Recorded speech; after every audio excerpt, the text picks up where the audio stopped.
పకోడాతో కర్రీనా? అవునండి. పకోడాతో కర్రీనా చాలా బావుంటుంది. ఈ విధంగా ఒకసారి చేసి పెట్టారంటే మొత్తం తినేస్తారనమాట. సో, ఈ రెసిపీ కోసం 100 గ్రామ్స్ పకోడా తీసుకొని ఈ విధంగా ప్లేట్‌లో పెట్టుకోండి.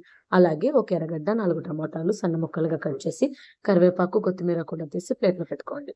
ఇప్పుడు స్టవ్ ఆన్ చేసి బాండలు పెట్టి 4 స్పూన్స్ ఆయిల్ వేడెక్కిన తర్వాత అందులో ఆవాలు, జీలకర్ర, ఇంగువ వేసి, మనం కట్ చేసినటువంటి ఎర్రగడ్డ, కరివేపాకు వేసి, అవి హాఫ్ వేగిన తర్వాత ఒక స్పూన్ అల్లం వెల్లుల్లి పేస్ట్ వేసి, అది పచ్చివాసన పోయిన తర్వాత అందులో టమోటా ముక్కలు వేసి, అందులోనే పసుపు పొడి, మిరప్పొడి, ధనియాల పొడి, అలాగే సాల్ట్ కూడా వేసి, బాగా మిక్స్ చేసేసి టమోటాస్ అన్నీ మగ్గిన తర్వాత అందులో ఒక 2 గ్లాసెస్ వాటర్ పోసి, మళ్ళా మూత పెట్టేసి అది ఉడకనివ్వండి. 5 మినిట్స్ తర్వాత ఈ విధంగా పులుసు ఉడికేటప్పుడు మనం పక్కన పెట్టినటువంటి పకోడా కూడా మొత్తాన్ని వేసేసి, మంట సిమ్‌లో పెట్టేసి, పైన కొత్తిమీర జల్లేసి, మూత పెట్టి ఒక 5 మినిట్స్ సిమ్‌లోనే ఉడకనిచ్చారంటే tasty tasty pakoda curry ready. ఈ వీడియో మీకు నచ్చినట్లయితే లైక్